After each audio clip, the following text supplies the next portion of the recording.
Hello and welcome back to my channel Accountancy Step by Step. I'm an MCOM postgraduate, experienced guest lecturer in Government College since 2008, working in the corporate finance profile.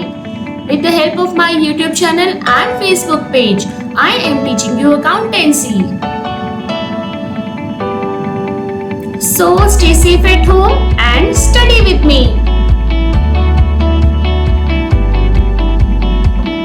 In today's video, we will learn about prepaid expenses and accrued income and its treatment in income statement and balance sheet.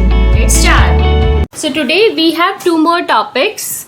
One is adjustment of prepaid expenses and another one is adjustment of accrued income.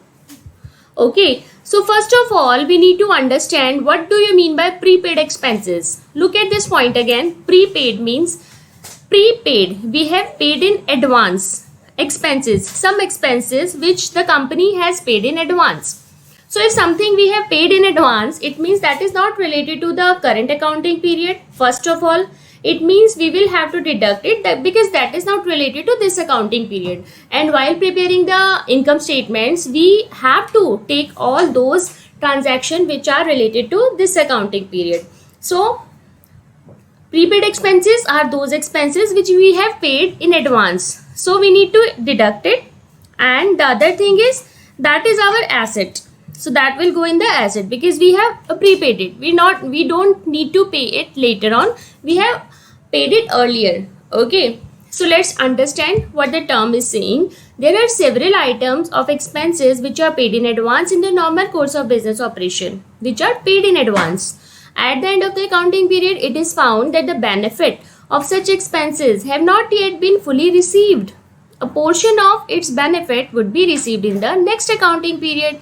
This portion of expenses carried forward to the next year and is termed as the prepaid expenses. The necessary adjustment in respect of the prepaid expenses is, now see, if some expenses we have paid in advance.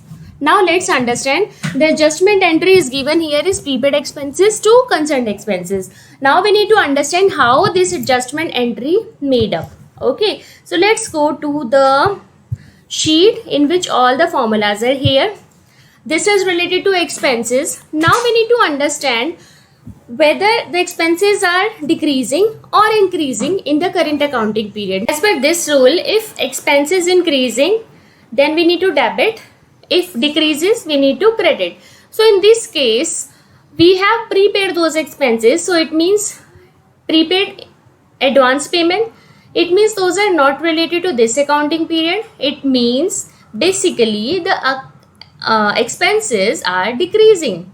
So in case expenses decreasing, we need to make it in the credit to expenses account. First of all, expenses will go here. So prepaid expenses, the another account, another side on the debit side, prepaid expenses account, debit. Of course, prepaid expenses is our asset, and asset in case increasing, that will go in the debit side. Asset increasing here. Now let's see how we will post it in the balance sheet, because these are the adjustment entries and we'll have to make the double-sided adjustment entries. Okay, so two-sided entry will be here in case of adjustments are given. Prepaid expenses is an adjustment. So in balance sheet, well, what we'll have to do in balance sheet, this will go in the asset side. This will be my asset, prepaid expenses. Okay, and in income statement, what we will have to do, this is not related to this accounting period, so we will have to deduct it. Less from the concerned expenses. Okay. Here also I can mention the term to concerned expenses.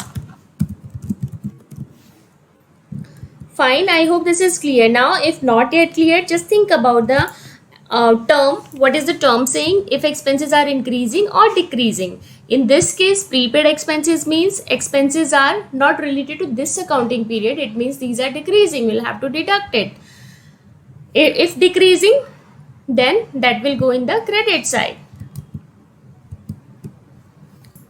Okay, now let's understand it thoroughly with the help of the example. This is the same trial balance. The name of the proprietor is Ankit. Ankit's trial balance is this. Okay, now see, let us assume that the amount of salary paid by him to the employees, paid by Ankit to the employees, includes an amount of 5,000 rupees which was paid in advance to an employee of his, to one of his employees upon his joining of the office. Okay, this implies that Ankit has overpaid his staff by 5,000 rupees on account of his salary. Means this is Ankit's account. Ankit has paid some salaries, so salaries were of 25,000. Now here was one employee XYZ to whom Ankit has paid 5,000 rupees in advance. It means those are in advance, those are not related to this accounting period. So what will be the accounting treatment in this case? In this case, what I have mentioned, let's understand with the help of the income statement or the P&L account. Let's understand, because this salary is related to P&L account. So let's prepare the P&L account. Expenses are of the debit side. So salaries here given is 25,000 in the trial balance. Now 5,000 rupees as per this statement is saying that 5,000 rupees Ankit has paid in advance. It means that is not related to this accounting period or prepaid. Okay. It means we'll have to deduct it, prepaid expenses or advance salary. Fine. So 5,000 rupees I am deducting from here. So net salary will be 20,000. Now in the balance sheet, what will be the treatment? In the balance sheet, as I have paid in it advance, if something I don't need to pay further, so that will be my asset. Prepaid expenses will go in the asset side. And how much? 5,000 rupees will go in the balance sheet asset side, and 5,000 rupees we will have to deduct it because that is not related to this accounting period. This will be my correct complete transactions. Okay, this is done. Now let's understand what do you mean by accrued income. Okay, so accrued income, accrue means earned, or we have accrued some income but we have not yet received. Okay, I have earned that.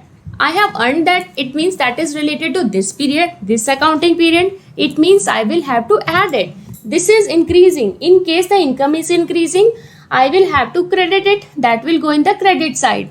So to concerned income and accrued income will be my debit, will go in the debit side. Okay, so accrued income is again I have earned it. I have not yet received. So that will also be my asset. Because that is a profit, I don't need to pay it, I will receive it in future.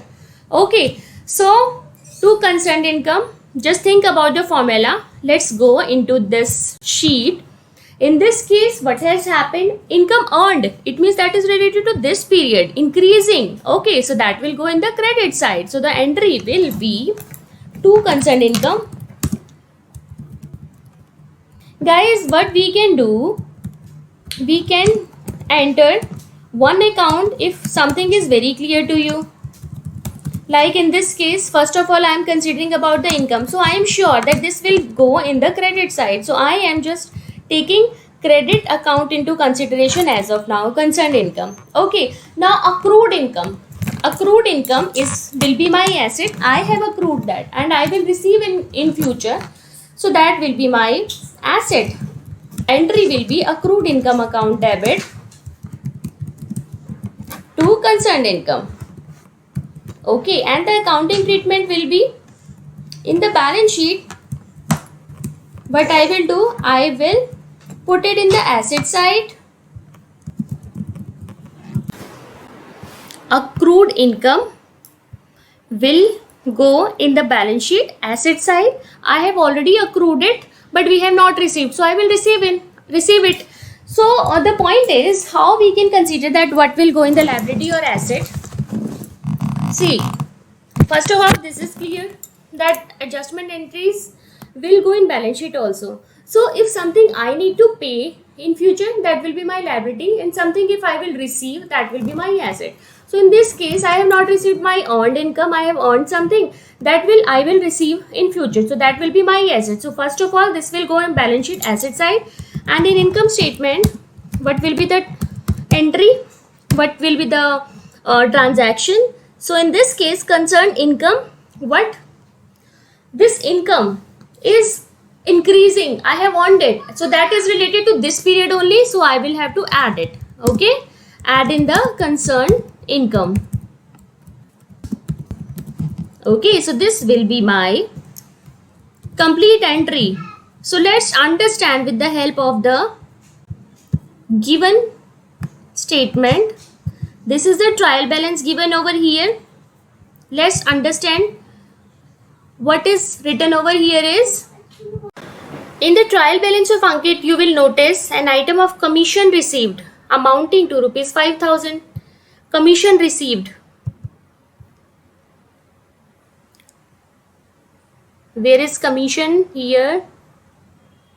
Yeah, this one. Okay, revenues. 5,000 rupees I have received as a commission. Ankit received. Okay. Now, so the total amount which was due for the commission was 6,500, out of which Ankit has received only 5,000 rupees. Now, in the adjustment, this is given that 1,500 was still receivable. Okay, 1,500 was still receivable for the commission. It means this is the accrued income which Ankit has earned. However, he has not yet received. So, what it means, this I will have to add it in the concerned income.